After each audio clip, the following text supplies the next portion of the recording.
Cárcel y espiritualidad.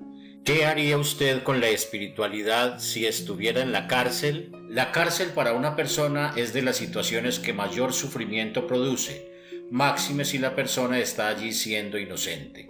En este ambiente o se puede entregar al sufrimiento o se acepta y se trasciende al plano espiritual. Ese es el tema que les propone hoy su canal de espiritualidad y salud mental, basado en el libro De Profundis de Oscar Wilde. Queda abierta la conversación. Escuchemos. La razón no puede ayudarme. Me dice que aquellas leyes de que fui víctima son injustas y han sido vulneradas, y que el sistema bajo el cual yo he sufrido está vulnerado y es injusto. Mas de algún modo habré de arreglármelas para que ambas cosas sean para mí justas y buenas. E igual que en el arte, solo se preocupa uno de lo que es un objeto determinado en un determinado momento. Así sucede con la evolución ética de carácter. Mi tarea consiste, pues, en hacer que cuanto me ha sucedido me sea beneficioso. El lecho de tablas, la comida nauseabunda, los duros cortajes que hemos de deshilachar para convertirlos en estopa, hasta que el dolor nos insensibiliza las extremidades de los dedos, la labor de los criados con que comienza y acaba cada día, esos reglamentos tan rígidos que la costumbre parece exigir, la horrible indumentaria que hace grotesco el dolor, el silencio, la soledad, la vergüenza. Todos estos sufrimientos es preciso que los transforme en etapas del espíritu. Ni una sola degradación corporal ha de dejar de intentar convertir en un ascenso espiritual. Yo quiero poder llegar a decir con toda sencillez, sin hipocresía, que mi vida tuvo dos momentos decisivos, cuando mi padre me envió a Oxford y cuando la sociedad me mandó a la cárcel. No quiero decir con ello que el haber entrado en la cárcel sea lo mejor que me podía haber sucedido, pues esto implicaría una amargura excesiva contra mí mismo. Prefiero decir u oír decir de mí que habré sido un hijo característico de mi tiempo, que en mi perversidad y a causa de ella he trocado en malo lo bueno de mi vida y lo malo en bueno. Y mientras, poco importa lo que yo u otros puedan decir. Lo esencial que se me presenta y que he de realizar, si no es mutilado, destruido o defectuoso el breve tiempo que aún me queda, es absorber en mí todo cuanto se me ha hecho, convertirlo en una parte de mí mismo, aceptarlo sin protestas, ni resistencias, ni temores. El mayor de los vicios es la ligereza. Todo lo que llega hasta la conciencia es justo. Al principio de mi reclusión hubo quien me aconsejó que intentase olvidar quién era. El consejo no podía ser más desgraciado. Tan solo dándome cuenta de lo que soy, he podido hallar algún consuelo. Ahora hay quien me aconseja también que, en cuanto sea puesto en libertad, procure olvidar que he estado en la cárcel. Mas sé que esto será igualmente fatal, pues toda mi vida me sentiría perseguido por un insoportable sentimiento de vergüenza, y todo lo creado para mí y para los demás, la belleza del sol y de la luna, el cortejo de las estaciones, la armonía del amanecer y el silencio de las dilatadas noches, la lluvia murmurando entre el follaje y el rocío que cae sobre la hierba y la platea, todo estaría hollado para mí y perdería su poder curativo y su propiedad de esparcir alegría. El lamentar la propia existencia es como impedir el propio desarrollo. El negar su propia experiencia es como sellar con una mentira los labios de su propia vida. No es menos que intentar renegar de su propia alma. Y es que, así como el cuerpo absorbe toda índole de cosas, lo mismo las más ordinarias e impuras que aquellas consagradas por el sacerdote o el éxtasis, y las transforma en agilidad y vigor, en el juego hermoso de los músculos, en las formas de la carne luminosa, en los tonos y redondeces de las cabelleras, los labios y los ojos. Así es también la actividad nutritiva del alma, que puede transformar en nobles excitaciones y pasiones de gran alcance lo bajo, lo cruel y degradante, más aún que puede encontrar precisamente en ellos su modo más noble de afirmarse y que con frecuencia se exterioriza del modo más perfecto a través de aquello cuya intención primera era de profanación o de destrucción. Es preciso que yo acepte francamente el haber sido uno de los viles reclusos de una vil prisión, y por muy extraño que ello parezca, el no avergonzarme de ello es una de las enseñanzas que me he de inculcar. Es preciso que yo acepte esto como un castigo. El no avergonzarme de un castigo es igual que el no haberlo sufrido. Verdad es que fui condenado por muchas cosas que no había hecho, aunque también por muchas que sí hice, y que en mi vida hay aún muchas más de las que nunca se me pidió cuenta. Y, como ya he dicho en esta carta, ya que los dioses es difícil contentarlos y nos castigan lo mismo por lo que nosotros hay de bueno y de humano que por lo que hay de malo y de perverso, no tengo más remedio que avenirme a ser castigado lo mismo por lo bueno que por lo malo. Yo no creo que esto sea absolutamente justo. Esto ayuda, o al menos debería ayudar, a considerar sensatamente ambas cosas y a no envanecerse demasiado de ninguna de las dos. Así es que, si en vista de ello yo no me avergüenzo de mi castigo, y espero lograrlo, podré pensar, caminar y vivir con toda libertad. Hay muchos hombres que al ser puestos en libertad se llevan a la cárcel consigo y la ocultan en su corazón, cual ignominia secreta, y acaban por arrastrarse en un agujero como desgraciados envenenados hasta morir. Es horriblemente injusto que a ello les impulse la sociedad. La sociedad se arroga el derecho de infligir al individuo terribles castigos, pero también posee el vicio supremo de la ligereza y no llega a comprender la verdad de lo que hace. Al hombre, que ya ha cumplido su condena, le abandona a sí mismo, o sea que se desinteresa de él justo en el momento en que más estrecho es el deber que para con él tiene. Se avergüenza verdaderamente de su propia obra y evita a aquellos a quienes ha castigado, como se huye de un acreedor a quien no se puede pagar o de alguien a quien se ha causado un perjuicio irreparable.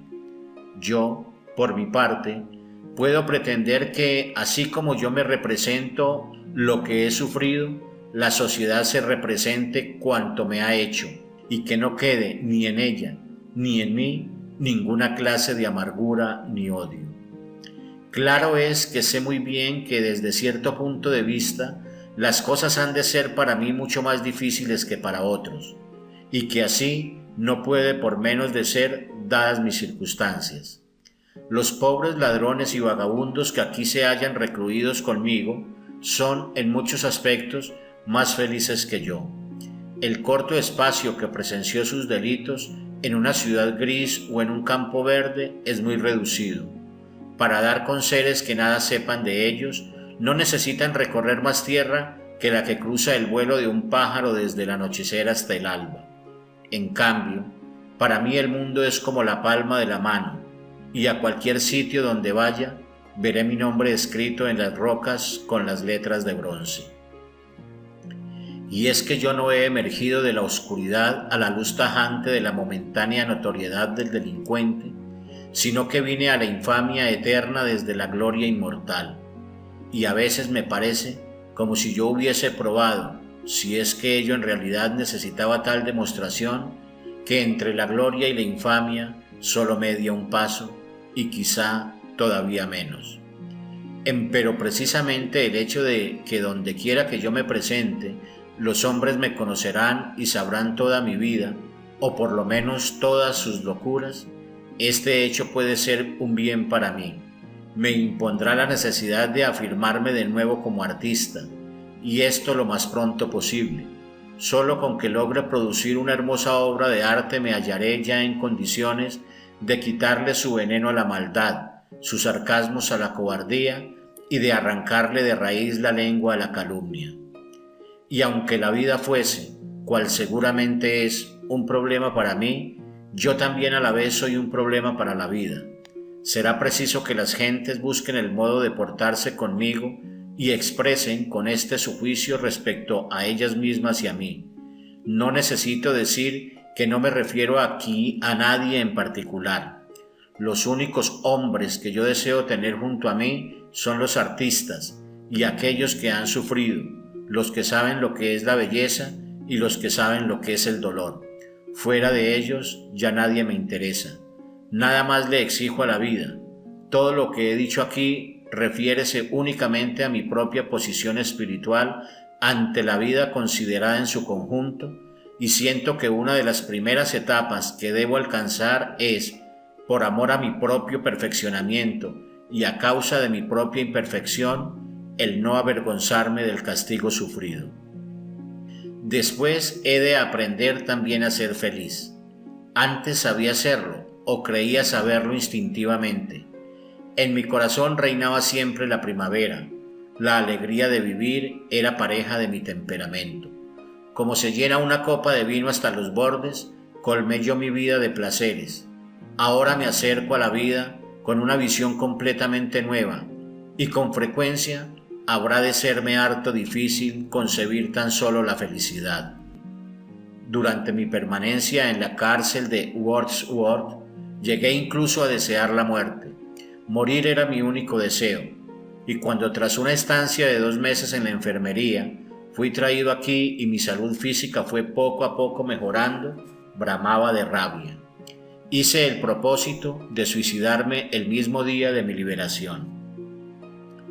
Pasado algún tiempo, decayó esta crisis y logré persuadirme que había de vivir, pero envolviéndome en una aflicción profunda, cual un rey en su púrpura, no volver a sonreír jamás, convertir en mansión de tristeza cada casa que yo pisase, obligar a mis amigos a caminar junto a mí al paso lento de mi melancolía, enseñarles que este es el verdadero secreto de la vida, amargarles su alegría con el dolor ajeno, torturarles con mi propio dolor, mas ahora he cambiado radicalmente de modo de pensar. Comprendo que el poner una cara tan fúnebre sería de mi parte una descortesía e ingratitud, pues ello obligaría a mis amigos cuando me visitasen a poner caras todavía más fúnebres para expresarme su simpatía, o en el caso de que yo quisiera obsequiarles, invitarles a sentarse silenciosamente ante unas hierbas amargas y una comida funeraria. Necesito aprender a curarme de las cosas y a ser feliz. Las 2 últimas veces que me fue dado recibir aquí a mis amigos, me esforcé en mostrarme lo más contento posible, en manifestarles mi alegría, para de este modo indemnizarlos siquiera un poco de la larga caminata que habían hecho desde Londres hasta aquí. Sé muy bien que la compensación es harto mezquina, pero sé también, y estoy muy convencido de ello, que ninguna podía serles más agradable. El sábado, hace 8 días, pasé 1 hora con Robbie y me esforcé en demostrarle lo más claramente que pude la sincera alegría que esto me producía, y que por primera vez desde mi condena hube de sentir un verdadero deseo de vivir. Me prueba que las conclusiones y el modo de ver a que aquí voy llegando en el silencio me encauzan, en efecto, por el buen camino. Son tantas las cosas que se me presentan por hacer que consideraría como una horrible tragedia el tenerme que morir antes de haber podido realizar siquiera una pequeña parte de ellas. Advierto nuevas posibilidades en el arte y en la vida, y cada una de ellas es una forma inédita de perfección. Anhelo vivir para poder investigar lo que es un mundo que se me parece casi nuevo. ¿Quieres saber cuál es este mundo? Fácil te es adivinarlo. El mundo en el cual últimamente he vivido, o sea, el dolor y todo lo que él enseña. Antaño yo vivía únicamente para el placer, y él me apartaba de todas las formas del dolor y del sufrimiento. Ambos me repugnaban. Había decidido enterarme de su existencia lo menos posible, considerarlos, en cierto modo, como formas de imperfección. Eran extraños a mi concepción de la vida. No había sitio para ellos en mi filosofía. Mi madre, que conocía toda la escala de la vida, acostumbrábame a citarme unos versos de Goethe, que muchos años antes Carlyle le había escrito en un libro y que, si no recuerdo mal, decían: el que nunca comió su pan con dolor, el que nunca pasó las horas de la medianoche llorando y esperando a la mañana, ese no conoce potencias celestiales. Aquella noble reina de Prusia, tan brutalmente tratada por Napoleón, acostumbraba también a citar estos versos en su humillación y destierro, y mi madre los repetía con frecuencia en los reveses de sus últimos años.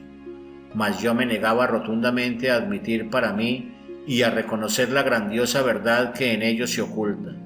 No los podía comprender, y todavía hoy recuerdo cómo le decía a mi madre que no me apetecía en lo más mínimo el comer mi pan con lágrimas, ni pasarme las noches llorando y aguardando en vela un amanecer todavía más triste. No podía sospechar que esta era una de las sorpresas que me reservaba el destino, que durante todo un año apenas si habría de hacer otra cosa, mas esta era la parte que me había sido adjudicada, y durante los últimos meses, tras luchas y dificultades sin cuento, he logrado comprender algunas de las enseñanzas que se ocultan en lo más íntimo del dolor. Los sacerdotes y demás personas que emplean sin discernimiento frases sin sentido, hablan a veces del dolor como de un misterio. En realidad, el dolor es una revelación, pues por él se conoce aquello que nunca se había pensado y uno considera la historia bajo un muy distinto punto de vista. En esta mansión del dolor no hay ningún miserable, ninguno de mis compañeros que no encarne todo el misterio de la vida, porque el misterio de la vida es el sufrir, se halla oculto tras todo lo demás.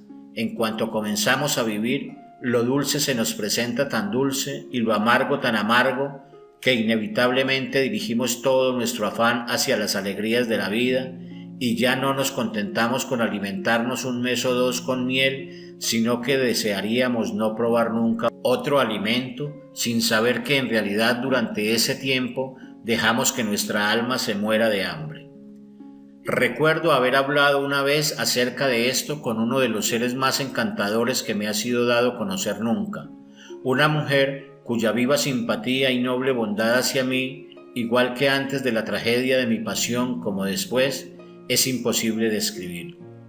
Una mujer que, sin saberlo ella, me ayudó verdaderamente más que nadie en el mundo a sobrellevar la carga de mis penas, y ello por el solo hecho de existir, por el solo hecho de ser como es, mitad un ideal, mitad una fuerza activa, una manifestación de lo que uno podría llegar a ser y una ayuda real para decidir lograrlo. Un alma que infunde su dulzura al aire de cada día y hace aparecer lo espiritual tan sencillo y natural como la luz del sol o como el mar. Una mujer gracias a la cual la belleza y el dolor se dan la mano y cumplen igual misión. Recuerdo exactamente cómo, en aquella ocasión que hoy se presenta en mi memoria, le dije que una sola calleja de Londres contenía bastante dolor para demostrar que Dios no ama a los hombres, y que allí, donde alguien sufre, aunque este alguien solo sea un niño llorando en un jardín, una falta que ha o no ha cometido a la faz de la creación se halla desfigurada. Al hablar de esta forma estaba yo completamente equivocado, y así me lo dijo ella, aunque yo no podía creerlo, pues no me hallaba entonces en condiciones de poder experimentar este sufrimiento. Ahora creo que el amor, sea cual fuere su calidad, es la única explicación plausible para la inmensa cantidad de dolor que hay en el mundo. No puedo concebir otra explicación, y tengo el convencimiento de que tampoco puede haberla, y si realmente, cual antes dije, el mundo está hecho de dolor, es la mano del dolor la que lo ha construido, pues de otro modo, el alma del hombre, por la cual este mundo fue creado, no podría jamás alcanzar el completo desarrollo de su perfección. El placer para el cuerpo hermoso, para la belleza del alma, el dolor. Al decir que me hallo firmemente convencido de ello, mis palabras encierran demasiado orgullo. En lontananza se vislumbra, cual perla sin defecto, la ciudad de Dios. Es tan maravillosa que uno quisiera poder creer que le sería dado a un niño alcanzarla en un día de verano. Y es verdad que un niño la puede alcanzar, pero no así yo ni mis semejantes. Podemos en un instante sentir algo en toda su intensidad, pero lo volvemos a perder en las horas siguientes, horas largas y pesadas, cual si marchasen con pies de plomo. Es tan difícil mantenerse en las cumbres en que el alma puede caminar. Nuestros pensamientos pertenecen a la eternidad, pero nosotros nos movemos lentamente a través del tiempo. Y no necesito insistir acerca de la lentitud con que transcurre el tiempo para los que estamos en la cárcel, ni tampoco acerca del hastío y descorazonamiento que tan tenazmente se deslizan en nuestra celda y en la celda de nuestro corazón, que nos vemos en cierto modo obligados a limpiar y a ornar la casa para ellos, como para un huésped inoportuno, para un amo inflexible, o como para esclavos de los cuales fuésemos por propia elección o disposición del azar, también nosotros esclavos. Quizás mis amigos les sea difícil el creerlo, empero es la verdad. Más fácil les es a ellos en su vida de libertad, ocio y holgura aceptar las enseñanzas de la humildad que no a mí, que comienzo el día fregando de rodillas el suelo de mi celda. Y es que la vida de cárcel, con sus innumerables privaciones y restricciones, le hace a uno rebelde. Y lo más terrible es que, en lugar de partirle a uno el corazón, pues los corazones están hechos para eso, para que los rompan, se lo convierte a uno en piedra. Hay veces en que uno tiene la impresión de que solo podrá apurar el día con una frente de hierro y una expresión de desprecio en los labios. Y quien se halla en estado de rebeldía no puede participar de la gracia. Para emplear la expresión de que tanto gusta, a mi juicio y con razón, la Iglesia, pues en la vida como en el arte, el estado de rebeldía cierra los canales del alma y no deja entrar los consuelos del cielo. Y sin embargo, si en algún sitio he de aprender las enseñanzas de la humildad, aquí habrá de ser. Y a pensar de las muchas veces que habré de caer en el lodo y de caminar inseguro entre la niebla, he de alegrarme al ver que mis pies están en el buen camino y mis ojos vueltos hacia la parte que es llamada hermosa. Esta vida nueva, cual a veces me gusta llamarla por amor al Dante, no es naturalmente en nada una vida nueva, sino simplemente la evolución lógico que prolonga mi vida interior. Recuerdo que en Oxford, el año que me gradué, le dije a uno de mis amigos, una mañana en que nos dirigíamos al Magdalen College, por unas calles estrechas por las que revolotean los pájaros. Recuerdo que le dije que me gustaba probar los frutos de todos los árboles del jardín del mundo y que con esta pasión en el corazón me adentraba yo en la vida. Y así, según mi expresión, me adentré yo en la vida y así viví. Mi único error consistió en limitarme exclusivamente a los árboles que me parecían estar en la parte soleada del jardín y evitar la zona de sombra y su lobreguez. El fracaso, la desgracia, la pobreza, el dolor, la desesperación, el sufrimiento y aún las lágrimas, las palabras que salen de los labios entrecortados por el dolor, el remordimiento que siembra de espinas nuestra senda, la conciencia que condena, la humillación voluntaria que castiga, la miseria que se cubre la cabeza de ceniza, las angustias del alma que se visten con toscos lienzos y mezclan hiel en nuestras bebidas, todas estas cosas hacíanme retroceder con espanto. Y como había decidido no saber nada de ellas, hube de probarlas todas, una tras otra, de alimentarme con ellas y durante cierto tiempo renunciar a toda otra comida. No lamento ni un instante el haber vivido para el placer. Viví para él intensamente, cual debe hacerse todo lo que se hace. No hubo ningún placer que yo no gozase. Arrojé la perla de mi alma en una copa de vino. Descendí al son de la flauta la senda florida y me alimenté de miel. Mas con el continuar esa vida hubiera sido una equivocación, pues entonces mi vida habría quedado incompleta y era preciso seguir avanzando. También la otra mitad del jardín reservábame sus secretos. Como es natural, todo esto se halla encarnado en mi arte y me proyecta hacia el exterior.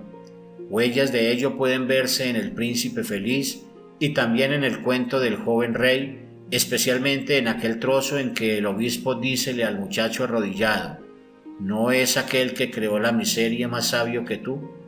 Estas palabras, cuando las escribí, apenas si me parecieron algo más que palabras, y buena parte de todo esto hállase por fin disimulado en el tono que cual hilo de púrpura corre a través del brocado de oro de Dorian Gray.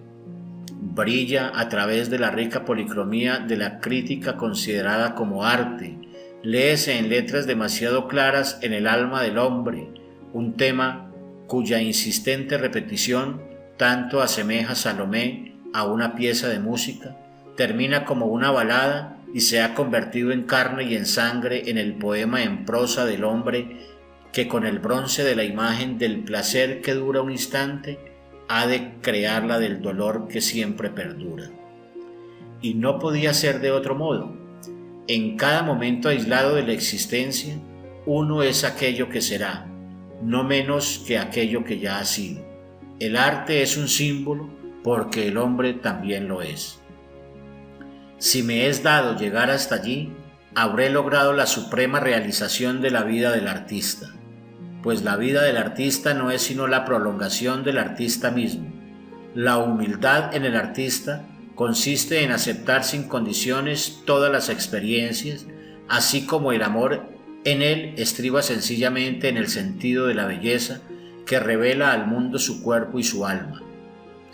Yo advierto una relación harto más íntima e inmediata entre la verdadera vida de Cristo y la verdadera vida del artista, y es para mí una alegría el pensar que mucho antes que el dolor se hubiese apoderado de mis días y me atase a su carro, había yo escrito en el alma del hombre que quien pretenda vivir una vida igual a la de Cristo ha de ser completa y absolutamente el mismo.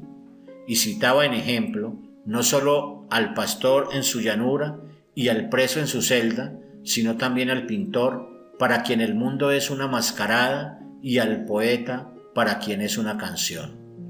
Recuerdo haberle dicho una vez a Andrés Gide, un día que nos hallábamos juntos en un café de París, que a mí la metafísica en realidad me ofrecía muy escaso interés y la moral absolutamente ninguno, y que todo lo dicho por Platón y por Cristo podía transponerse inmediatamente a la esfera del arte y hallar en ella su perfecta realización. Era esta generalización tan profunda como nueva. No solo es la íntima relación que podemos descubrir entre la personalidad de Cristo y la perfección lo que constituye la verdadera diferencia existente entre el arte clásico y el romántico, y lo que hace aparecer a Cristo como el verdadero precursor del movimiento romántico en la vida, sino que la esencia de su naturaleza era la misma que la del artista.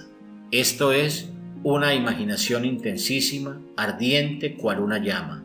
Cristo llevó a toda la esfera de las relaciones humanas esa imaginación que es todo el secreto de la creación artística. Comprendió la dolencia del leproso, las tinieblas del ciego, la cruel miseria de los que viven en el placer y la singular miseria de los ricos. No cabe duda de que Cristo cuenta entre los poetas.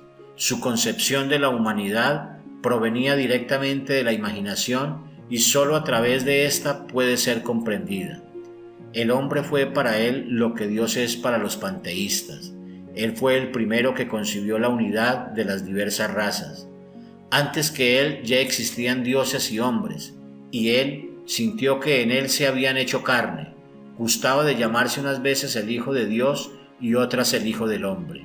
Más que ningún otro en la historia, despierta en nosotros esa inclinación hacia lo maravilloso a que siempre se haya dispuesto el romanticismo.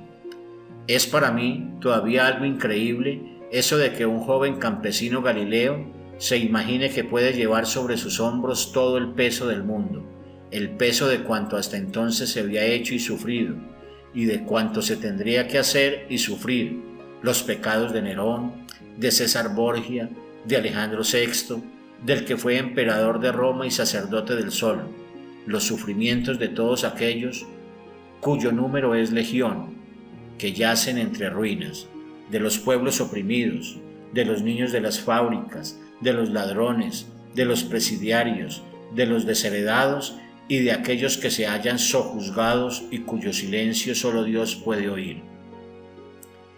Y no solo llega a imaginárselo, sino que efectivamente lo realiza. Así es que aún hoy en día todos los que entran en contacto con él, aunque no se prosternen ante sus altares ni se arrodillen ante sus sacerdotes, tienen en cierto modo la impresión de que se les borra la fealdad de sus pecados y se les revela la belleza de sus sufrimientos.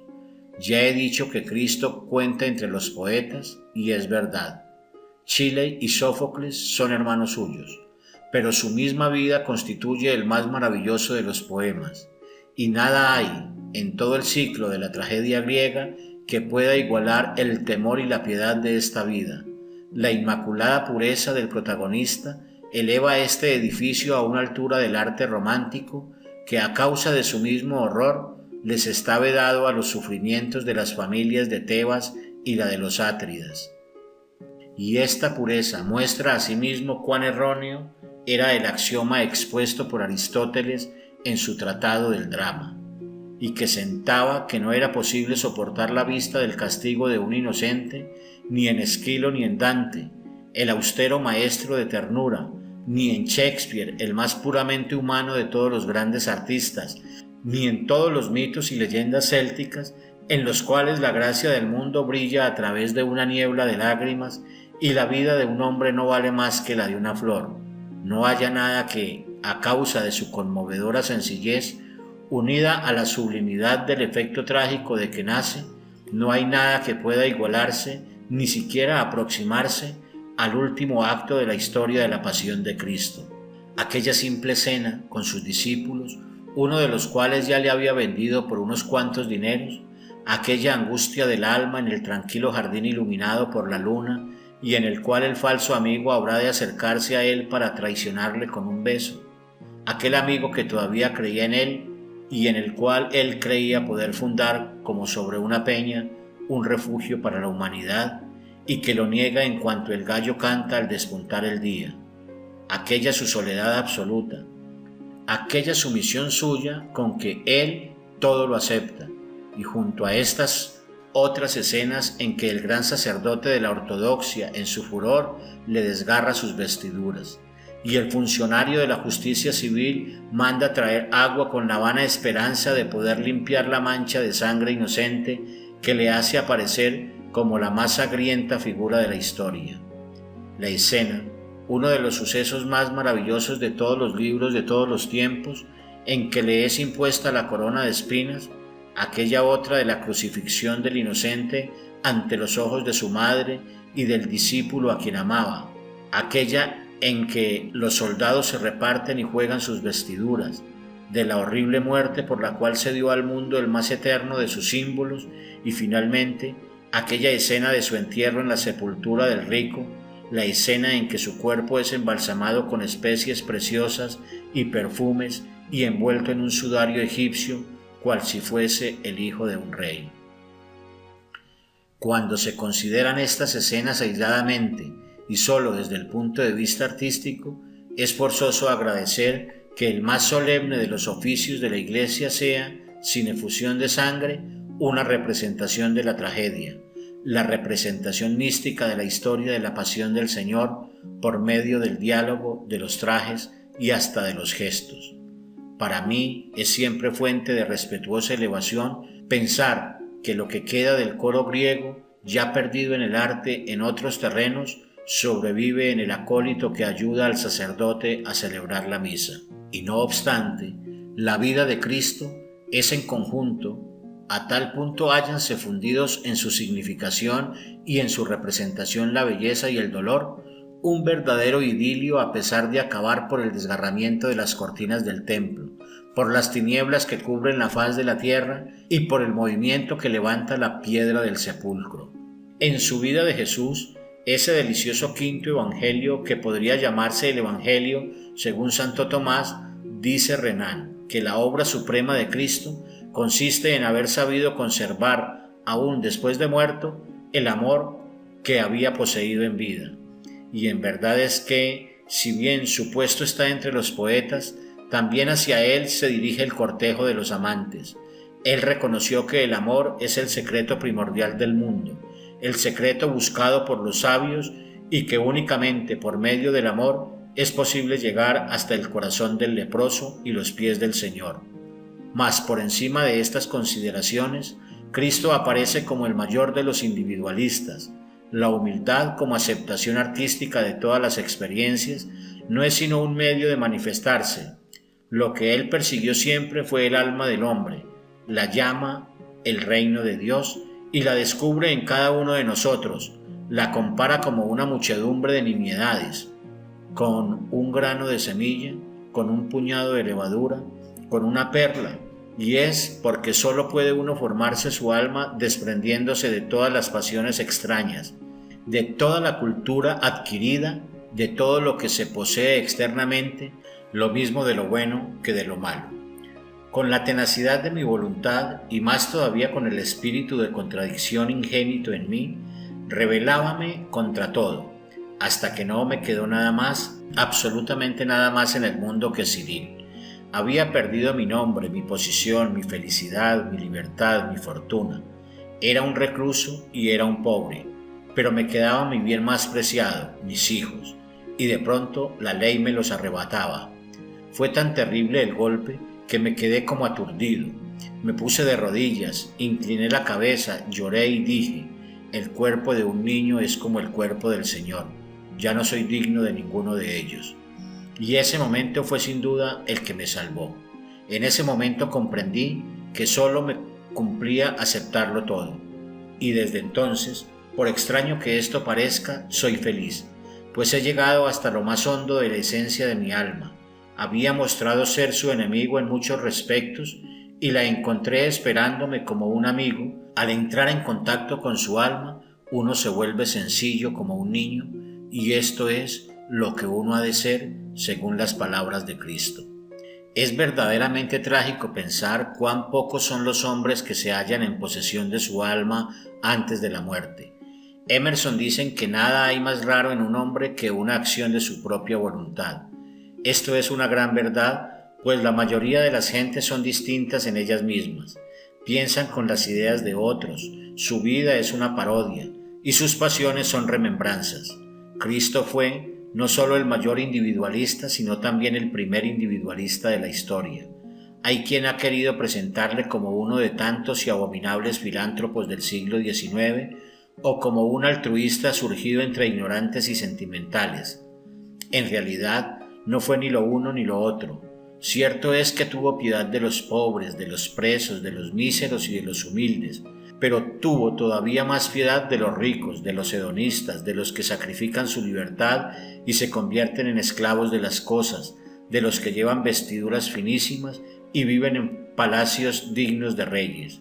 La opulencia y el placer le parecieron tragedias mayores que la pobreza y el dolor, y en cuanto al altruismo, ¿quién mejor que él podía saber que la inclinación y no la voluntad es lo que nos impulsa? ¿Y que no es posible coger uvas del espino ni higos entre los cardos? El vivir para los demás no era el fin determinado y consciente de su doctrina. Su base era muy otra. Dice: perdonad a vuestros enemigos. Y ello no implica el amor a nuestros enemigos, sino a nosotros mismos. Pues el amor es más hermoso que el odio. Le dice al joven rico: vende lo que posees y dáselo a los pobres. Y al decirlo no piensa en la condición de los pobres, sino en el alma del joven, esa alma adorable que la riqueza conducía a su perdición. Durante los últimos 7 u 8 meses he podido yo mantener, no obstante las grandes dificultades que de continuo me llegan del mundo exterior, estrecho contacto con un nuevo espíritu que anima en esta cárcel a hombres y cosas, y que me ha beneficiado más de cuanto pudieran expresar mis palabras. Y así como el primer año de cárcel no hice otra cosa, ni puedo recordar otra cosa, que el retorcerme las manos con terrible desesperación y gritar: qué fin más terrible, ahora intento decirme, y me digo efectivamente algunas veces con entera sinceridad, cuando no me torturo a mí mismo: qué principio, qué maravilloso principio. Tal vez esto sea cierto, y entonces mucho le debo a la nueva personalidad que en este lugar cambia la vida de todos. Las cosas en sí tienen poca importancia. Agradezcámosle siquiera una vez a la filosofía algo que nos ha enseñado. No me refiero aquí a las ordenanzas, pues se hallan determinadas por reglas de hierro, sino al espíritu que en ellas reside. Tú puedes comprenderme cuando digo que, de haber sido puesto en libertad en el mes de mayo, cual lo intenté, hubiese abandonado este lugar presa de horror y sintiendo por él y por todos sus funcionarios un odio tan grande que hubiera envenenado mi vida entera. Hube de permanecer un año más en el calabozo, pero en este tiempo ha invadido a todos un sentimiento de humanidad y cuando yo salga de la cárcel recordaré siempre la bondad que casi todos tuvieron aquí para conmigo y el día de mi marcha expresaré a muchos mi rendida gratitud y les rogaré que de cuando en cuando se acuerden de mí. Las instituciones penitenciarias están completamente equivocadas y yo daría cualquier cosa por poderlas modificar más adelante. Me propongo intentarlo, pero nada hay en el mundo tan defectuoso que no logre el espíritu de humanidad, es decir, el espíritu de amor, el espíritu de Cristo, que no se encuentra en las iglesias, ya que no modificarlo por completo, al menos ayudar a soportarlo sin demasiada amargura. Sé además que todavía me esperan fuera muchas cosas deliciosas, desde aquello que San Francisco de Asís llama hermano viento y hermana agua, ambas cosas son un placer, hasta los escaparates y las puestas del sol de las grandes ciudades. Si quisiese hacer una lista de cuanto me queda todavía, no sé cuándo me sería dado terminarla, pues Dios en verdad ha creado el mundo tan bueno para mí como para otro cualquiera. Tal vez salga de aquí poseyendo algo que antes no poseía. No preciso decirte que para mí las reformas morales son tan insulsas y tan desprovistas de importancia como las teológicas, mas si bien es cierto que proponerse llegar a ser un hombre mejor sería una hipocresía sin fundamento. Llegar a ser un hombre más profundo es privilegio de los que han sufrido y creo haberlo logrado. Nada me importaría al recobrar mi libertad que uno de mis amigos diese una fiesta y no me invitara. Puedo ser completamente feliz a solas conmigo mismo. ¿Quién no lo sería teniendo la libertad y flores y libros y la luna? Sin contar que las fiestas ya no me cuadran. Di demasiadas para que puedan proporcionarme algún encanto. Es este un aspecto de la vida que ya no existe para mí. Quisiera poder decir que afortunadamente, pero si después de verme en libertad uno de mis amigos tuviese una pena y no me permitiese compartirla, experimentaría una gran amargura. Si este amigo me cerrase las puertas de la mansión del dolor, yo volvería una y otra vez rogando me dejase entrar a compartir aquello que tengo derecho a compartir. Si me consideraba indigno e incapaz de llorar con él, me haría el más cruel de los desprecios, la más terrible de las ofensas. Pero esto es imposible.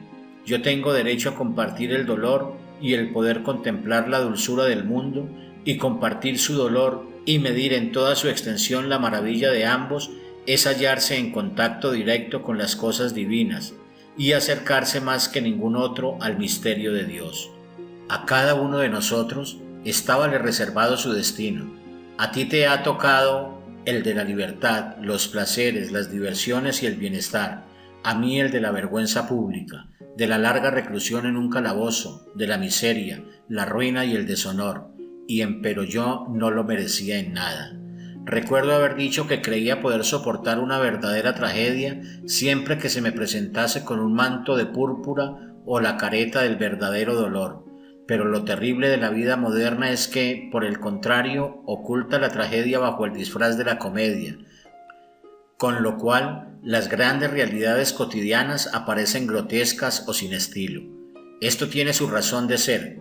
Probablemente siempre hubo de acontecer lo mismo en la actualidad de todos los tiempos. Se ha dicho que al espectador todos los martirios le parecían viles. El siglo XIX no ha de ser una excepción.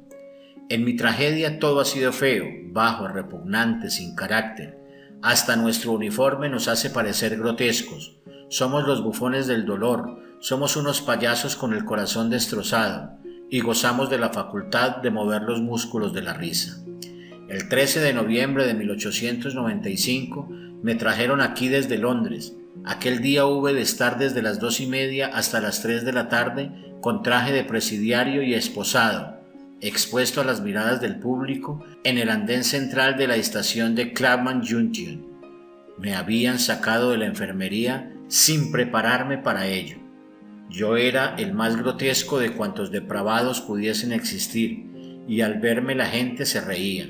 Cada nuevo tren que llegaba aumentaba el número de los curiosos y se divertían de un modo indescriptible. Claro es que esto antes de saber quién era yo. En cuanto lo supieron, se rieron con mucha más gana todavía. Media hora larga permanecí yo allí, bajo la lluvia gris de noviembre, entre las burlas del populacho. Durante un año entero he llorado todos los días a la hora y durante el tiempo en que ello me ocurrió. Pero este llanto no es tan trágico como a ti sin duda te parece. Para los que están en la cárcel, las lágrimas forman parte de la experiencia cotidiana. El día que uno en la cárcel no llora es un día en que tiene el corazón endurecido, no un día en que su corazón se siente feliz. Pues bien, poco a poco he ido sintiendo más lástima de aquellos que de mí se reían que de mí mismo. Claro es que aquel día yo no estaba sobre mi pedestal, sino en la picota, pero las gentes que carecen de imaginación no se ocupan de los que se hallan en un pedestal.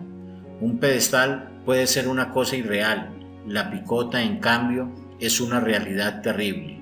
Aquellas gentes debían haber interpretado mejor el dolor. Yo he dicho que tras el dolor siempre está el dolor. Estaba mejor dicho el que tras el dolor siempre hay un alma, y mofarse de un alma torturada es una cosa horrible. En la economía extrañamente sencilla del mundo, uno recibe únicamente aquello que da.